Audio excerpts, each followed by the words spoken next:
Bonjour à tous et bienvenue à ce nouvel épisode de l'Instant T où on va vous parler du sabbat d'Ostara parce qu'il approche avec soin, tranquillement, comme le printemps, il commence à pointer le bout de son nez.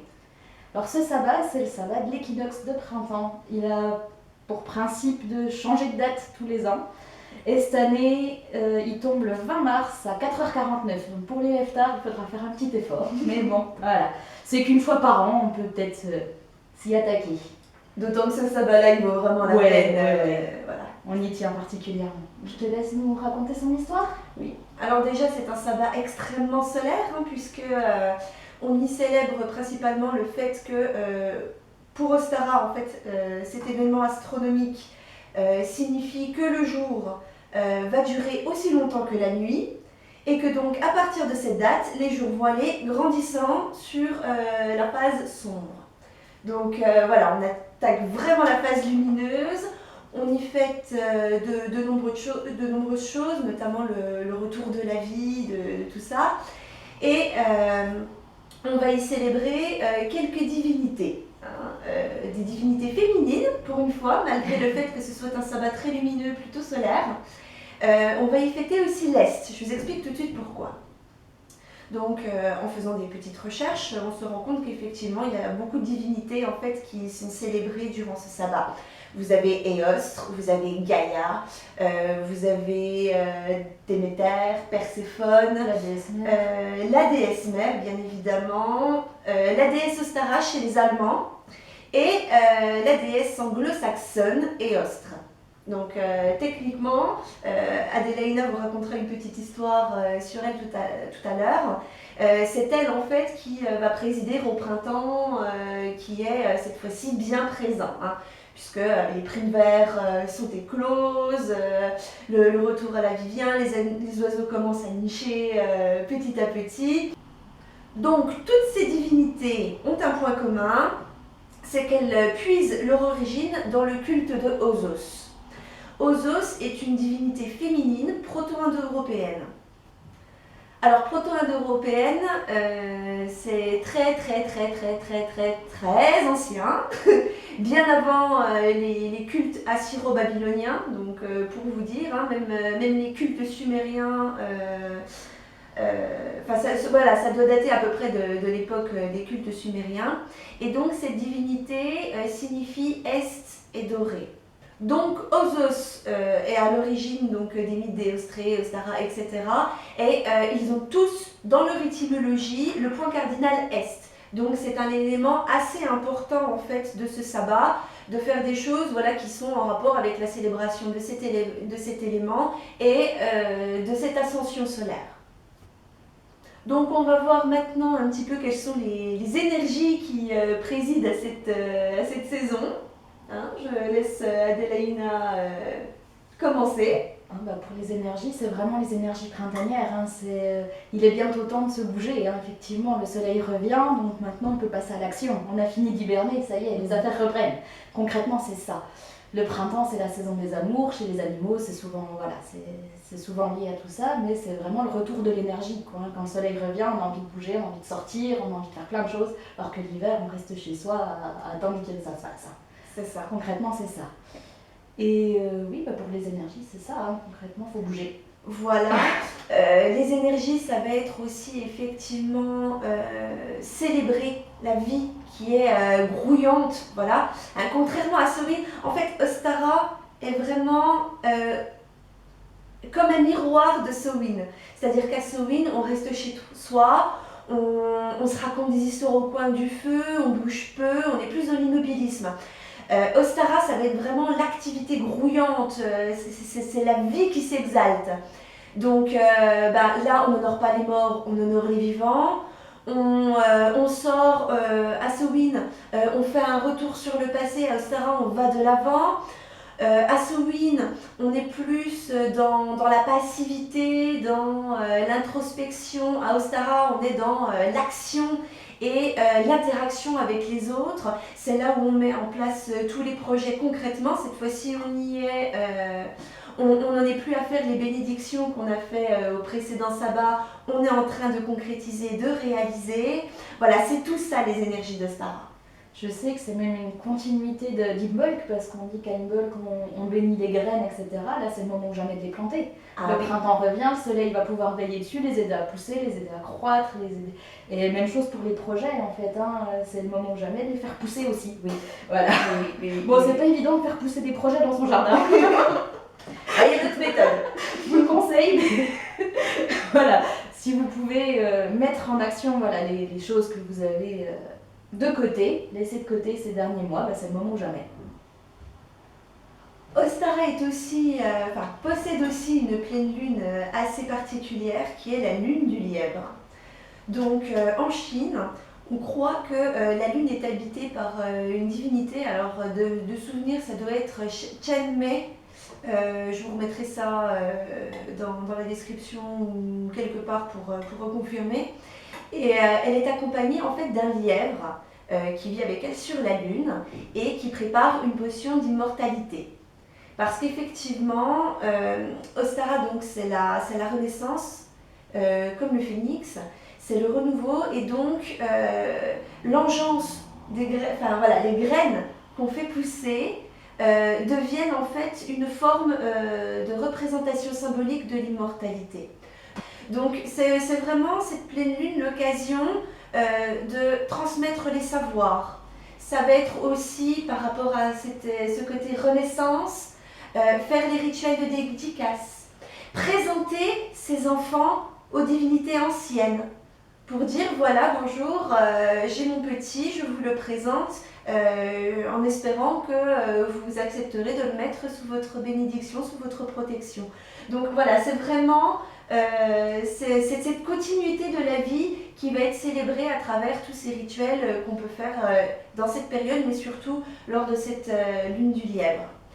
Vous avez également tout ce qui est rituel de fécondité, puisque le lièvre reste un animal quand même à la libido très active, hein, c'est pas qu'une légende. Voilà, qui est attaché à ses petits, en tout cas qui a beaucoup de petits, très, très souvent, etc. Donc c'est le moment de faire des rituels de fécondité, mais aussi des rituels de vitalité, puisque on est sur une lune aussi guérisseuse. On est sur une lune protectrice qui sera gage en fait de vitalité. Voilà, c'est vraiment une lune de vitalité.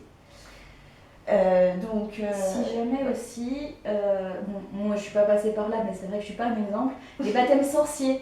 Oui, c'est le bon plan aussi, parce que mine de rien, c'est aussi un peu dire bon maintenant, ça va être un peu pompeux, mais j'abandonne ma vie de simple mortel pour rentrer vraiment dans le monde ésotérique. Bon, par contre, c'est pas à faire entre la poire et le fromage, ça à la légère, ça on est bien d'accord. Mais si vous voulez le faire, si vous êtes sûr de vous, si vous êtes bien acté, profitez-en, c'est jamais, ça peut toujours être utile. C'est vrai que ça apporte des avantages et des inconvénients. C'est comme un contrat de mariage.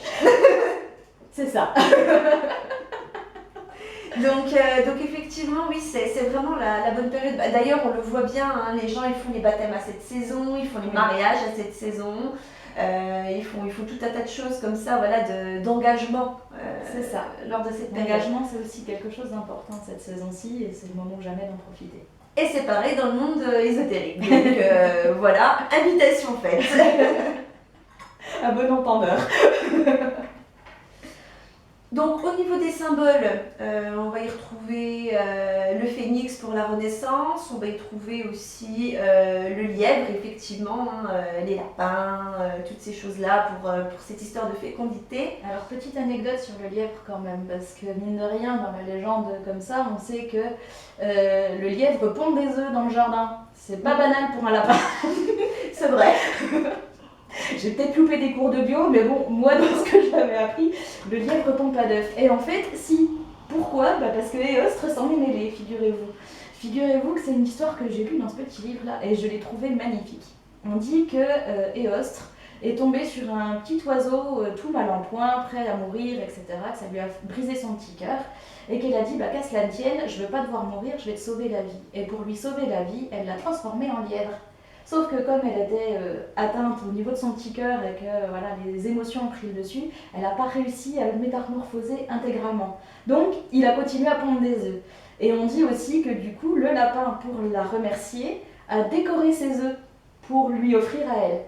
D'où l'idée de colorier des œufs, de peindre des œufs, voilà, pour cette période-là. C'est vrai que l'œuf il est à l'honneur pour plein de choses finalement, puisque vous savez qu'il a sa petite coquille qui le protège. Donc on est sur une forme ronde aussi qui représente la lune. Vous avez la protection de la vie et vous avez aussi cette surprise. Est-ce que l'œuf est fécondé ou non? S'il est fécondé, il va donner une forme de vie, on ne sait pas laquelle, c'est la grande surprise. Et s'il ne l'est pas, il donnera quand même la vie en nourrissant d'autres créatures. Donc l'œuf a vraiment toute l'essence de la vitalité, de la vie, des mystères de la naissance. C'est vraiment un symbole très fort. C'est vrai, c'est un symbole que j'aime beaucoup. Voilà. Et puis, il y a énormément de rituels qu'on fait avec les œufs pour savoir si une personne, par exemple, est malade ou si énergétiquement elle a eu des soucis. On va utiliser des techniques avec des œufs en fait qui vont réagir de telle ou telle manière selon, etc. Les œufs, Adélaïde en parlait, je vais te laisser en parler, d'Anostara pour couple. Ah oui. Mélissandre et ses belles idées. En fait, on avait un petit groupe comme ça où on pratiquait ensemble et on était tous en couple. Donc elle a dit, qu'à cela ne tienne, on peut faire un petit truc tous ensemble pour encourager la vie de couple harmonieuse, on va dire ça comme ça. Et du coup, elle voulait nous faire enfermer un vœu dans une coquille d'œuf avec du coton, avec tout un tas de petits trucs qui les tiennent bien au chaud. Et nous faire enfermer un vœu dans ces petits œufs, les accrocher dans un arbre comme le mien par exemple, vous en aurez quelques photos sur une autre vidéo, bref, et les casser à Beltane qui est la fête de couple par excellence. Donc ça on vous en reparlera aussi à l'occasion. Mais oui, c'est... Voilà. Histoire de faire en fait maturer dans son enveloppe protectrice le vœu le plus cher au couple, effectivement. Voilà, l'image était sympa et l'idée était vraiment sympathique, donc voilà, c'est pareil, si vous avez... des projets pour votre couple, c'est le moment ou jamais. Si vous êtes qu'à deux, effectivement, vous pouvez. Après, Ostara, c'est vraiment une fête où la découverte est aussi à l'honneur. On va observer et s'émerveiller avec des yeux d'enfant. Donc, les enfants et les activités avec enfants sont à l'honneur. Mais si vous êtes en couple, c'est un truc vraiment sympa à faire, cette histoire des petits œufs. Du petit message enfermé dans les œufs, qui va maturer, que vous laissez encenser et maturer jusqu'à éclosion. Voilà. Après, pour les enfants, peindre les œufs, c'est toujours cool. Faites attention à ce qu'il n'y ait pas des jets de peinture un peu partout, mais c'est le côté fun du truc aussi. Dans le petit bouquin aussi, là, elle conseille de peindre avec les doigts. J'avais bien aimé l'idée, effectivement, parce que ça nous reconnecte à nos propres sensations, et c'est le moment jamais de les redécouvrir, puisqu'après tout on se réveille, donc c'est redécouvrir ses propres sensations aussi. Et ça c'est assez intéressant, donc pourquoi pas faire de la pâte à modeler ou de la pâte à sel avec les gamins, c'est fun, mais en tant qu'adulte c'est rigolo aussi. La philo aussi. La philo, pourquoi pas, et puis de la poterie, de la sculpture, que sais-je, à vous de libérer votre âme d'artiste. Tout à fait. Et puis en plus, c'est vrai qu'à Ostara, ce qui peut être aussi intéressant de faire vis-à-vis des œufs, c'est de les graver, vous pouvez utiliser aussi, comment ça s'appelle, des feuilles de papier je sais plus. Non, c'est du papier à soie, là, je crois. Ah oui, du papier de soie, pourquoi pas. Du papier de soie en fait, et puis avec du vernicole, avec du vernicole pour coller en fait des petits morceaux de couleur, pour faire des petits œufs multicolores. Okay. Et avec le vernicole en fait ça les maintient, vous pouvez les utiliser sur plusieurs années. Donc ça peut être sympathique aussi, je t'ai pas la technique. Après avec de la feutrine, sinon j'ai vu que c'était sympathique comme ça. Oui. Pour faire un petit lapin, bon là c'est très enfantin, mais il y a moyen de faire des jolies choses. En s'inspirant des pisanquis d'Europe de l'Est, il y a moyen de faire des choses magnifiques. Bon après il faut avoir un minimum de talent que moi je n'ai pas, mais j'admire toujours avec beaucoup d'étoiles dans mes yeux. Oui. Avec des colorants naturels comme le curcuma aussi, dans lesquels vous faites un gros bouillon, vous plongez vos œufs puis vous les laissez infuser, il faut du temps. Et puis ça se colore. Après, c'est vrai du café avec de la betterave. Nous, on a toujours eu un peu de mal à les faire, faut avouer. On a essayé plusieurs techniques, mais... Tu sais pourquoi? Parce que les œufs sont pas blancs. Oui, c'est vrai. C'est simplement ça. Si vous arrivez à trouver des œufs blancs, ça marchera beaucoup mieux. Parce que les œufs classiques, du coup, comme ils ont déjà une teinte particulière, ils adhèrent moins à la coloration qu'on peut leur donner. Mais en fait, ce goût, ça, je sais comment y pallier. Bah voilà. Donc en fait, il suffit de plonger les œufs dans de l'eau vinaigrée, laisser un petit temps, et puis ensuite, vous verrez, vous frottez. Et puis toute la couleur en fait s'en va au fur et à mesure et ça laisse l'œuf presque blanc. Et ben, on saura comment faire cette année. Voilà. Je pense que ça retire une des enveloppes protectrices de l'œuf. Par contre, il devient beaucoup plus cassant et beaucoup plus friable. Hein. Faites attention. C'est le risque. C'est également aussi l'occasion du coup de... Pardon, excusez-moi. C'est donc aussi l'occasion de faire des cascarillas. Les cascarillas, c'est une recette, alors je ne sais pas si c'est espagnol ou si ça vient d'Amérique latine, enfin bref, moi qui me suis intéressée à toutes ces civilisations-là, pardon, décidément, non mais c'est la saison. Donc les cascarillas, le principe est simple, vous avez vos œufs, vous les avez fait cuire, il vous reste la coquille, et ben vous allez la prendre. Vous la plongez dans de l'eau bien chaude avec pareil une pointe de vinaigre et ensuite vous allez retirer toute la peau à l'intérieur. Ça se retire tout seul une fois que ça a bien trempé, j'ai envie de dire au bout de 2 heures, vous pouvez retirer sans problème. Ensuite vous laissez proprement sécher vos morceaux de coquille, hein, étalés tranquille sur un linge. Et dès que c'est sec, eh ben, vous vous amusez tranquillement avec votre partie et votre pilon à broyer. Et ça vous donne une poudre très fine qui contient en fait les propriétés de l'œuf, c'est-à-dire la protection, le côté cercle, tout ça. Donc c'est de la cascarillas, on va l'utiliser pour faire les cercles de protection, mais également pour la faire rentrer dans tout un tas de charmes dans lesquels vous utilisez des ingrédients comme des plantes et vous allez rajouter de la poudre de cascarillas pour symboliser la protection. En plus, c'est bourré de calcium, donc c'est pareil pour certaines choses où il faut que vous symbolisiez le calcium. La poudre de cascarillas, c'est pratique. Après, c'est très chiant et très long à faire. Et il faut beaucoup d'œufs pour avoir... une fiole. Voilà. Mais c'est vrai que ça marche très bien et c'est très utilisé. Plus pragmatiquement aussi, c'est un merveilleux engrais. Si vous avez un peu de patience effectivement et que vous pouvez en faire un petit peu pour vos plantes d'intérieur, c'est redoutable. C'est vrai, parce que du coup ça contient du calcium. Voilà. Et après aussi les bouts de coquille, vous saurez, ça protège les salades, tout ça. Enfin, vous en dépendez dans votre jardin autour des zones où vous avez des gastéropodes qui viennent, hein, donc limaces, escargots, tout ça. Et comme quand ils veulent y aller, les morceaux de coquille les blessent, et ils font demi-tour. Pour ça, il faut vraiment les concasser grossièrement et puis les épandre un peu dans tous les sens. Mais c'est pas mal pour le jardin, puisqu'effectivement, au Stara, on est beaucoup en extérieur et pas mal dans le jardin. Voilà, c'est ça. Non, puis c'est l'occasion de prendre soin un peu de ses plantes, etc. Ça reste qu'un œuf, hein, c'est pas non plus la lune en tranche, et ça reste naturel, c'est plutôt cool. Oui, donc comme on disait, Ostara c'est un sabbat d'extérieur.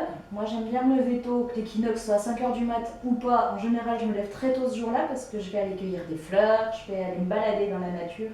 L'odeur du printemps est partout et j'adore en profiter dès le matin avec la rosée encore. Enfin, c'est juste génial. Donc aller cueillir des fleurs, aller me balader, aller à la rencontre des dryades que j'ai pas très loin de chez moi, aller me promener un peu partout, dans la forêt, au bord de l'eau, tout ça. Par rapport aux dryades, justement, un truc qui peut être sympa, puisqu'on l'a dit, on travaille au jardin. Donc, pour faire venir les dryades et les sylphes, vous pouvez aller dans un petit coin de forêt, un petit peu paumé, vous voyez. Vous vous placez du côté est avec la petite cloche et vous allez en fait la faire teinter tout le long du chemin, joyeusement, jusqu'à chez vous pour inviter en fait les dryades et les sylphes à venir vous suivre et s'occuper de votre jardin, voilà, tout simplement. Donc c'est vrai qu'il ne faut pas oublier les offrandes.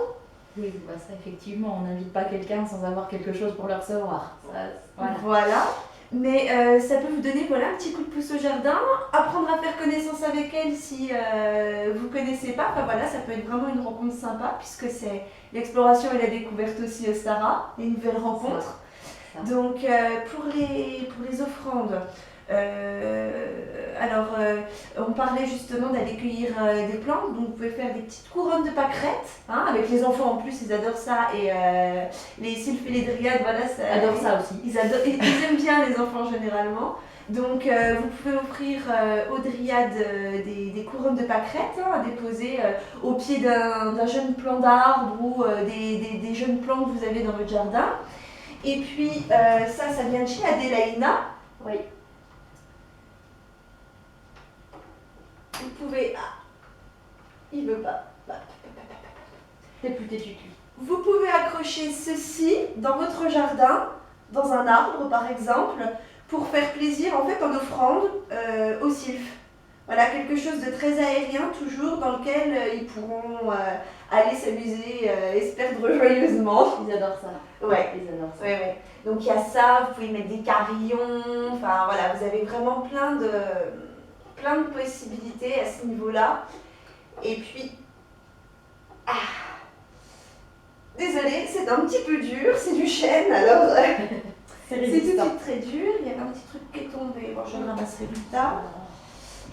Et donc effectivement, vous leur laissez avec un petit bol d'eau et puis un petit bol de lait. Et puis comme ça, voilà, vous avez fait vos offrandes en même temps. Et puis les dryades, elles aiment bien aussi tout ce qui est un peu, j'allais dire salade de plantes, je me comprends, hein, vous pouvez mettre de la fougère, vous pouvez mettre de l'écorce de chêne, vous pouvez mettre des choses comme ça. Elles adorent ça aussi, et voilà, dans un petit bol exprès pour elles. Moi j'aime bien prendre des petits bols en terre cuite, ça reste thématique. Ou alors j'aime bien prendre les bols, j'ai des bols en porcelaine mais qui sont jaunes, qui sont oranges. Oui, c'est des couleurs un peu vives mais c'est des couleurs de printemps et je sais qu'elles adorent ça aussi, donc j'aime bien les utiliser à ce moment-là. Avec des petites graines aussi que j'aime bien mettre, des graines de tamarin que je me travaille depuis 10 ans. J'adore le tamarin et c'est vrai que ça a des petites graines rouges un petit peu cassées, enfin un petit peu cabossées en fait, et c'est super pour faire des mandalas floraux. Pour en revenir sur les dryades, c'est vrai que historiquement en fait elles sont très liées à l'arbre chêne. Voilà, on dit en fait que c'est pas qu'elles naissent avec l'arbre chêne, mais elles s'occupent et elles puisent leur force des chênes. Donc dans une forêt de feuillus, vous aurez plus facilement de chances d'en rencontrer, d'en trouver. Pour les histoires de graines de tamarin, effectivement, vous voyez, il y a ça. Je sais qu'il y a des années, j'ai un petit espèce de carré zen. Dans lequel en fait je fais un petit avec du riz, avec du couscous, tout un tas de choses. En fait je cultive mon petit jardin comme ça. Voilà. Quand j'étais dans mon petit appartement, j'avais pas du tout d'extérieur.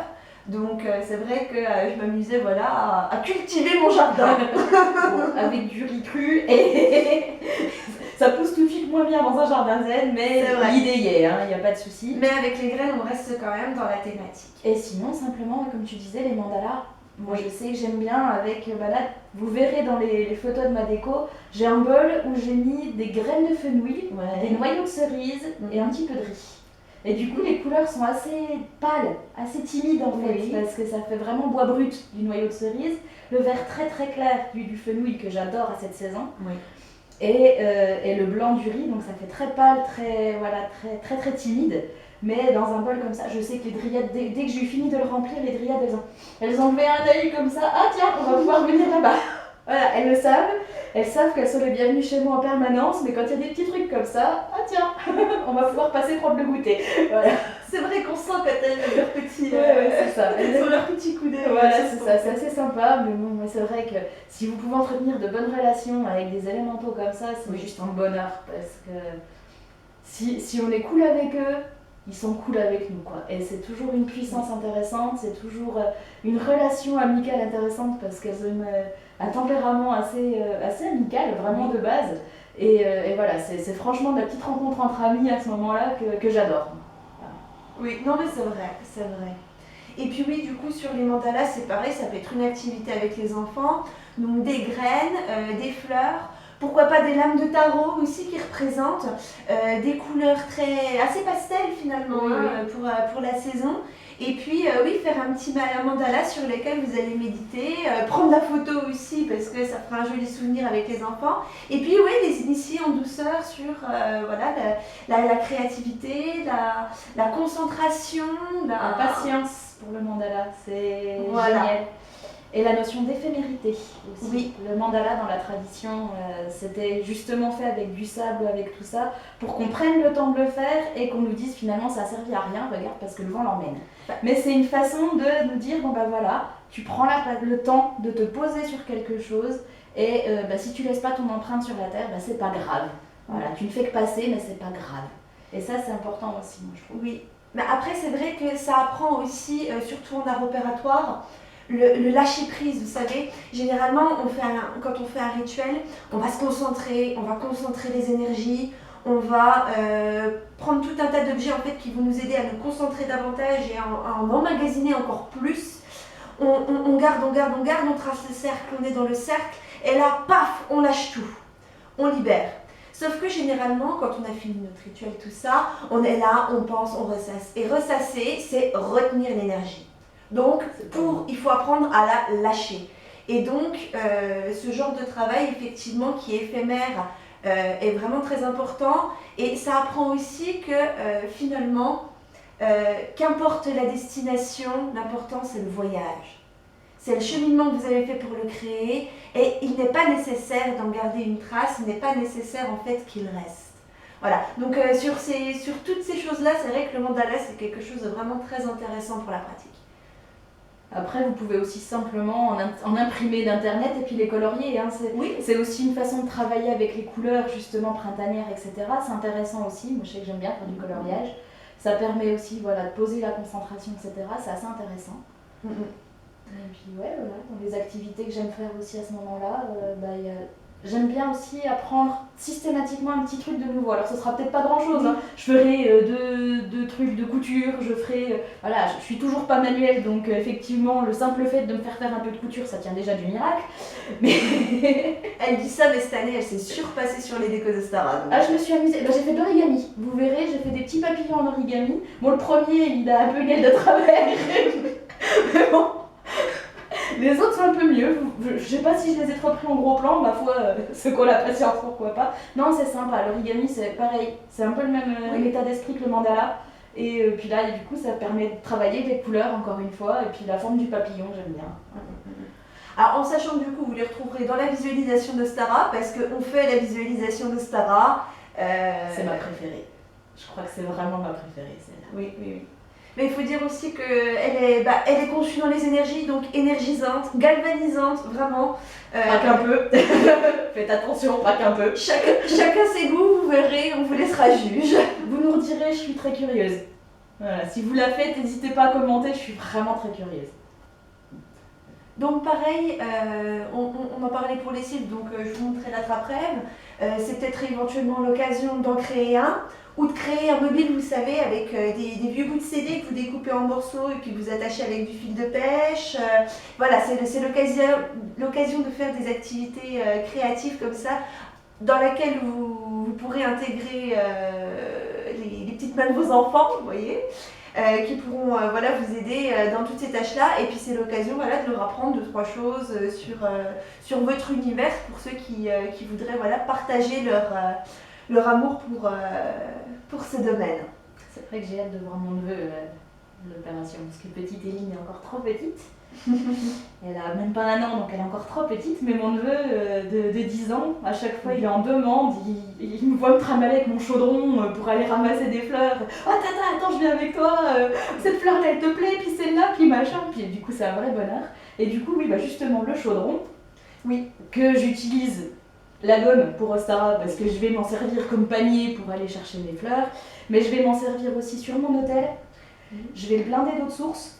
Oui, c'est vrai. Moi j'aime beaucoup faire ça sur mon hôtel, il trône, hein. C'est pas compliqué, il est en plein milieu, il attend que ça, il est en plein milieu, c'est le roi de la fête. Je le blinde d'eau de source et je rajoute des pétales de fleurs fraîches et des pétales de fleurs séchées. Alors je sais, je vais me faire traiter d'hérétique parce que j'utilise des fleurs séchées, mais il y a une raison. Parce que les fleurs séchées, c'est celles que j'utilise tout l'hiver. Parce que, je sais pas chez vous, mais moi l'hiver, il n'y a pas beaucoup de fleurs qui poussent. Et du coup, je les utilise tout l'hiver. Là, au printemps, les fleurs reviennent, et pour moi, c'est une passation de pouvoir. Donc je mélange les fleurs séchées et les fleurs fraîches pour qu'elles se passent le relais. Voilà, tout simplement. On le disait tout à l'heure, la transmission des savoirs, Voilà. la transmission de l'ancienne vers la nouvelle, la quête d'immortalité. On est encore en plein dedans. Et puis c'est pareil, le chaudron rond, fertilité, fécondité. De toute façon, on en reparlera dans une autre vidéo. Je vous en reparlerai plus soigneusement du chaudron parce qu'il a une symbolique assez fournie également. Donc je vous en reparlerai à l'occasion. Mais effectivement, pour Ostara, c'est tout trouvé. Hein. Oui. Il n'y a pas de souci. Donc si vous en avez un, ou sinon un petit saladier qui soit mignon, voilà, hein, c'est des bougies, j'en mets partout. Oui, mais de toute façon, c'est une fête solaire, donc le feu. Hein. Voilà, alors pas n'importe quelle couleur par contre, je suis un peu psychorigide là-dessus, j'avoue, je suis un petit peu psychorigide là-dessus, mais ça va être un vert très clair comme celui-ci. Vert tendre. Voilà, ça va être du jaune. Ça va être du rose, ça va être une des rares fois où je vais utiliser du rose. Voilà, du jaune, le rose c'est pareil, c'est du rose pâle. Voilà. Celles-là, elles sont à la pivoine, j'adore. Pareil, et la pivoine, ça, voilà. Voilà, ça va être du orange éventuellement, histoire d'avoir un petit peu quand même de vivacité dans le truc. Pour la couleur du feu en fait. Voilà, mais par contre, je vais pas utiliser de rouge. Tu vois, qui est pourtant associé souvent au feu, je vais pas utiliser de rouge pour Ostara. C'est trop vif, trop agressif. Ça va pas être dans les couleurs de Mais puis le feu il est pour Beltane en fait. C'est ça. Le rouge ça va être pour Beltane. Donc on vient de lancer la flamme, il faut le temps qu'elle prenne pour s'intensifier. Pour l'instant le plus vif que je vais utiliser ça va être du orange. Voilà. C'est les bougies, les petits cailloux. Alors là ils sont sur mon porte-encens. Bon voilà, c'est un porte-encens, tout ce qui est plus classique, mais il est entouré de petits cailloux. Alors quand je l'avais plus, parce que j'avais cassé le truc en porcelaine, enfin bref. Et du coup, les cailloux, je les avais récupérés et je les laissais dans un petit bol aussi sur mon hôtel. Oui. Je réutilise, c'est pas parce que c'est cassé que c'est inutile, donc j'ai réutilisé. Les petits cailloux, c'est pareil, les dryades adorent aller jouer avec. Voilà. Et puis les cailloux, c'est pareil, hein, c'est l'élémentaire, c'est Gaïa. Donc ils sont là pour la représenter, pour faire le lien aussi entre nous et elle. Moi je sais que j'aime bien chuchoter à mes pierres. Voilà. Et quand je parle de pierres, c'est vrai que les gens adorent avoir des cristaux, tout ça, il y a vraiment... c'est une chose, les cristaux, mais les petits cailloux que tu trouves en bas de chez toi, c'est voilà. le job. Hein. Mais c'est ça, il y a un fort engouement en fait pour la lithothérapie, tout ça, et on délaisse complètement les pierres naturelles, les petites pierres rondes, un petit peu pas comme les autres. Comme les enfants, vous voyez, ils s'émerveillent pour un petit caillou qu'ils ont attrapé. Moi j'ai gardé ça, et ces pierres, du coup, je les utilise encore très régulièrement pour leur chuchoter des choses, pour leur faire passer des messages. J'aime beaucoup utiliser les 4 éléments comme messagers en fait. C'est vrai. Donc que ce soit l'air, que ce soit la terre, que ce soit... Voilà, je laisse passer tous mes messages par eux. Et bien justement, là aussi, c'est l'occasion, c'est ce que j'avais fait pour des prières, etc. Mais de prendre le reste des pétales de fleurs séchées que j'utilise pas en déco, je vais au bord de l'eau et je les jette au vent. Oui. Voilà, c'est aussi une offrande qu'on peut faire au sylphe. Et voilà, c'est une offrande qu'on fait au vent plus littéralement, mais les sylphes s'en amusent aussi. Et puis voilà, c'est sympa à faire aussi. Oui. Dans les autres choses à faire, avec le calice qu'on utilise pour les divinités chez nous,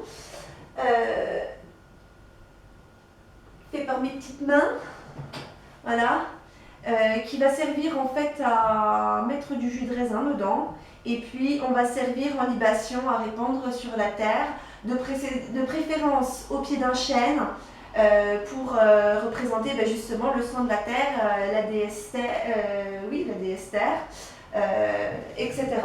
Donc voilà, c'est vraiment une ode aux divinités, à la vie, au sang, à l'énergie vitale. D'où le fait que ce soit du jus de raisin, parce que c'est pas très de saison, hein, le raisin, c'est plus automnal, mais le jus de raisin étant rouge, voilà, ça reste du sang, voilà. On verse le sang de la terre. De toute façon, il faut savoir que le culte de Gaïa, et même avant qu'il y ait le culte de Gaïa chez les Grecs, en fait, comme je vous le disais, il y a Osos chez les proto-romains, et il y a aussi la déesse mère. qui est entre les deux périodes. Et la déesse mère, on la sculptait sur des pieds de vigne. Donc il y a vraiment une grande corrélation entre le fruit de la vigne et le fruit de la déesse mère qui est justement à l'honneur à Ostara. Hein, puisque c'est toute son engeance en fait qu'elle va venir regarder et regarder avec bienveillance en fait. C'est ça. C'est le regard bienveillant à cette période et la curiosité de voir en fait comment la vie qu'elle a engendrée va cheminer à travers les chemins de vie. Donc on va passer maintenant au repas. Hein, qu'est-ce qu'on cuisine pour Ostara? Donc je vais laisser Adélaïna commencer. Je vais faire très original, mais des œufs. On en parle depuis le début de la vidéo, des œufs, voilà vraiment. Alors en entrée, un œuf mimosa avec une salade de jeunes pousses. Déjà c'est super bon et ensuite voilà, ça permet vraiment de mettre la nouveauté à l'honneur, mine de rien. Parce que les jeunes pousses ça reste thématique aussi, donc voilà, ça fait une entrée sympathique. En plat, moi à titre perso, je fais des gaufres aux légumes. Oui, qui sont excellentes. Parce que au départ, je m'amusais à faire des gaufres en dessert. Sauf que les gaufres en dessert, quand on s'est farci un bon repas avant, on a du mal à les manger. J'avoue, c'est compact. Donc je les fais aux légumes. Donc avec une petite salade verte, ça passe du tonnerre. Et en dessert, pour continuer sur les œufs, des îles flottantes qu'on peut parfumer de toutes sortes, à la violette, à la framboise, à ce que vous voulez. Pour lui donner une petite couleur. Une couleur, un truc, enfin voilà, ça reste en plus dans les couleurs très pastel parce que la crème anglaise à la base est jaune. Oui. Donc voilà, c'est assez sympa à faire comme ça. Donc ouais, voilà, moi je vais faire ça. Si jamais, à titre perso je ne le fais pas, mais si jamais il y a des viandards qui ne veulent pas renoncer à leur morceau de viande, de l'agneau, du poisson, dans l'absolu, il vaut mieux éviter. Voilà, ça reste plus adapté sur un menu végétarien, mais si vous voulez vraiment pas renoncer à votre morceau de viande, préférez ça.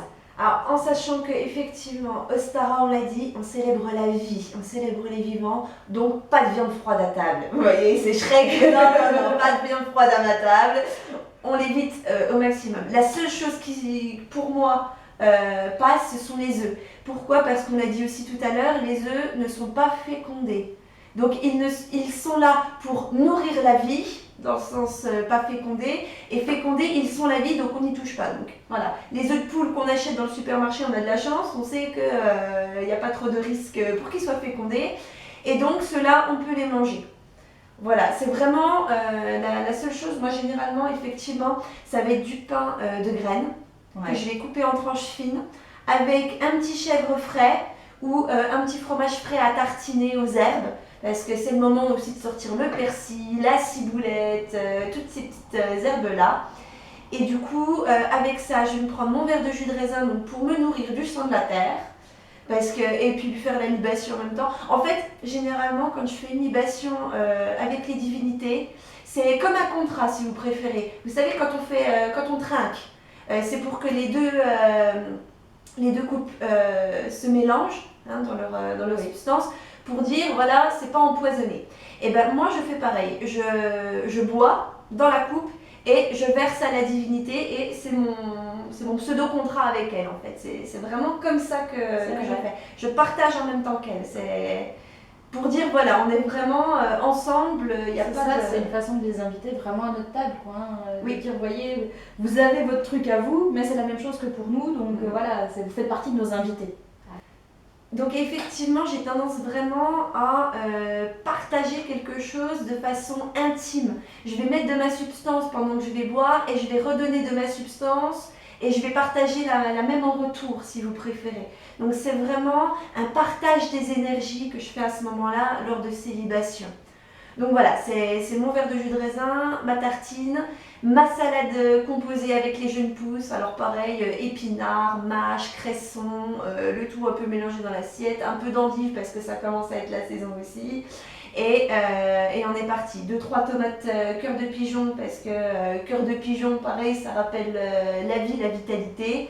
Donc voilà, je fais dans ma kitchen witch un petit enchantement de ces tomates spéciales et puis voilà, pour me redonner vraiment de l'énergie. Et puis les œufs mimosa, mais ça, Adélaïna le sait puisque c'est de sa faute si je mange à tous les Ostara.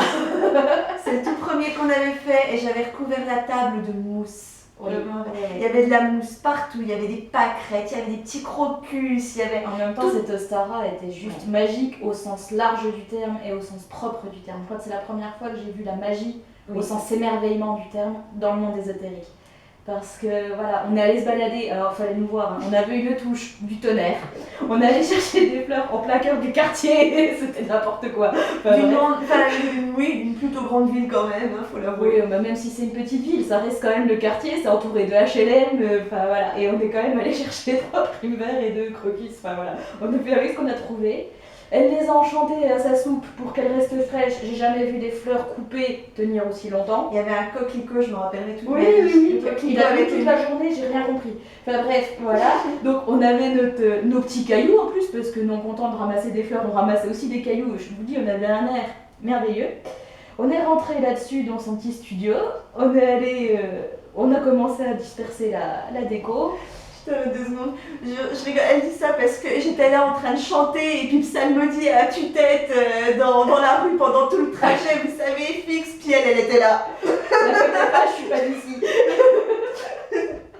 Faut avouer que j'ai pas froid aux yeux là-dessus. C'était très drôle. Le regard des gens à ce moment-là était très drôle. C'est après qu'on apprend à s'en foutre en fait, hein, littéralement. C'est avec des expériences comme ça finalement qu'après on s'en fout. Moi je suis tellement dedans, si vous préférez, à psalmodier, à me concentrer sur ce que je fais, que le contour il disparaît si vous préférez. Si j'ai pas Adélaïna qui me tire par le bras pour m'éviter le poteau, je me prends le poteau. C'est ça. Faut bien que je serve à quelque chose. Un chien aveugle. Oh, quand même, t'es un peu dur là. Mais du coup voilà, donc on avait fait notre déco, on avait préparé nos œufs mimosa, on avait préparé tout ça, on va pour préparer le dessert et là, puis le four. Zut, comment on fait le gâteau? Comment on fait le gâteau? Parce que j'aime bien finir le repas d'Ostara quand j'ai pas le temps de faire des îles flottantes avec un petit gâteau au miel. Oui, le miel ça reste aussi un... c'est clair, lumineux, ambré, ça rappelle aussi le soleil. Hein. Voilà, de toute façon, tout ce qui est de cette couleur jaune, ambrée, vous pouvez y aller sans souci. Donc voilà, donc je voulais faire un gâteau au miel, sauf que pas de four. Elle me dit, ah bah non, mon four m'a lâché 2 jours avant, ou bref. Et catastrophe, comment on fait? Et là, je me rappelle que dans ma famille, j'ai une spécialiste de la cuisine au micro-ondes.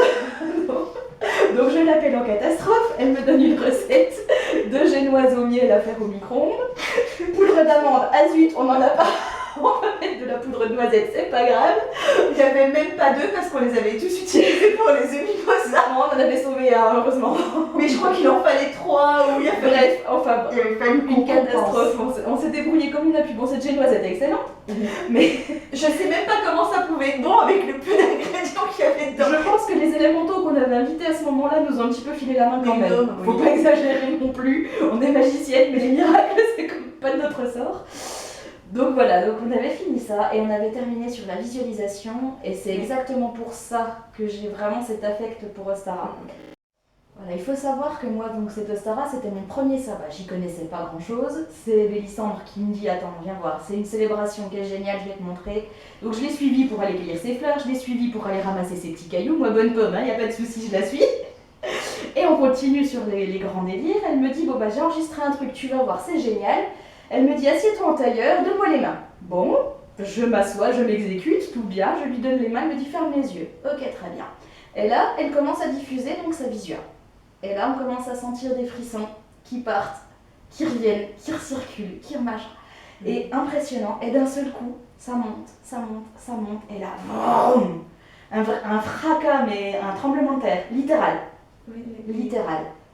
J'ai ouvert les yeux, elle a ouvert les yeux en même temps que moi. C'était quoi ça? Et en fait, c'était un battement de cœur de la terre. Je vous assure que de toute ma pratique, pourtant maintenant ça fait 10 ans, vous voyez, on en a la chair de poule toutes les deux. Ça fait plus de 10 ans et pourtant, c'est vivace comme si c'était hier. Oui, c'est vrai que je l'avoue, même pour moi, c'est resté. Je crois que c'est le moment le plus magique qu'on ait jamais vécu. Il y avait tellement d'émotions, il y avait tellement de choses qui tournaient à ce moment-là. L'intensité était telle que c'est resté vraiment gravé dans notre mémoire. Ah bah, vous voyez, hein, on a encore la chair de poule toutes les deux et pourtant, je vous dis, c'était il y a 10 ans. Quoi. Oui. On l'a refaite quelques années après, où on a presque senti cette fois-ci que la Terre nous faisait un clin d'œil en mode « Ah, vous venez me voir !» Voilà, donc c'est vraiment un petit moment, si vous pouvez le vivre, c'est tout le mal que je vous souhaite. Après, vraiment en tailleur, main jointe, parce que c'est vrai que ça faisait vraiment presque comme une bourrasque hein, au centre d'énergie. On avait froid et chaud à la fois avec le mouvement. Pourtant, on avait fait en intérieur. Hein. On était sur ma moquette chez moi, donc rien de perturbateur, puisque la fenêtre était fermée à ce moment-là.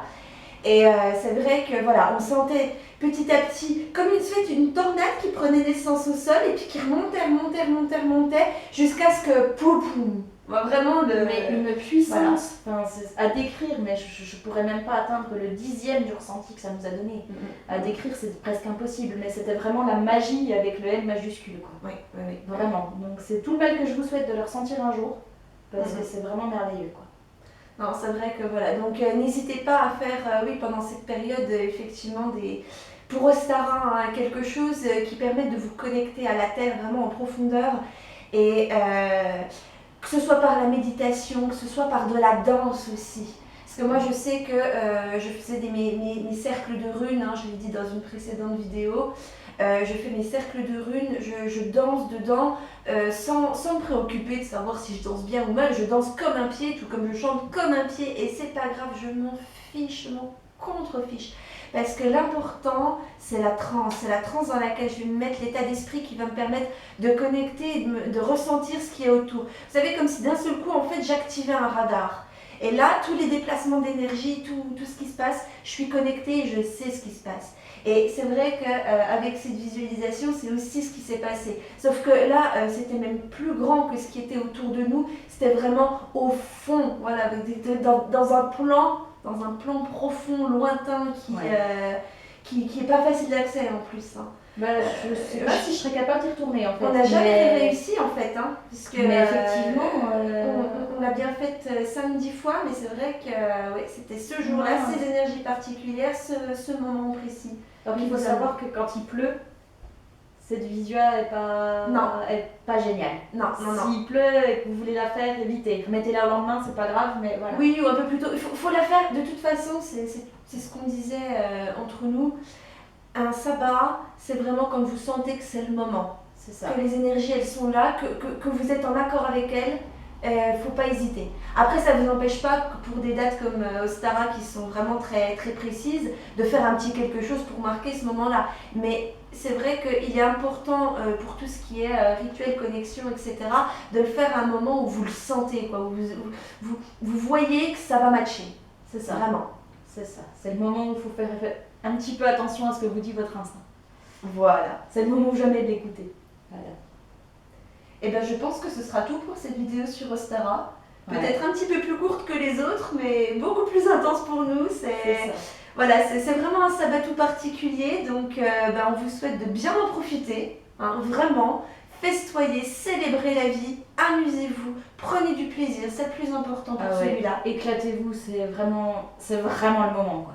Profitez-en à fond, c'est vraiment génial. Et puis nous, on va aller le fêter tranquillement de notre côté aussi, et on vous dit à bientôt pour une nouvelle tasse de thé.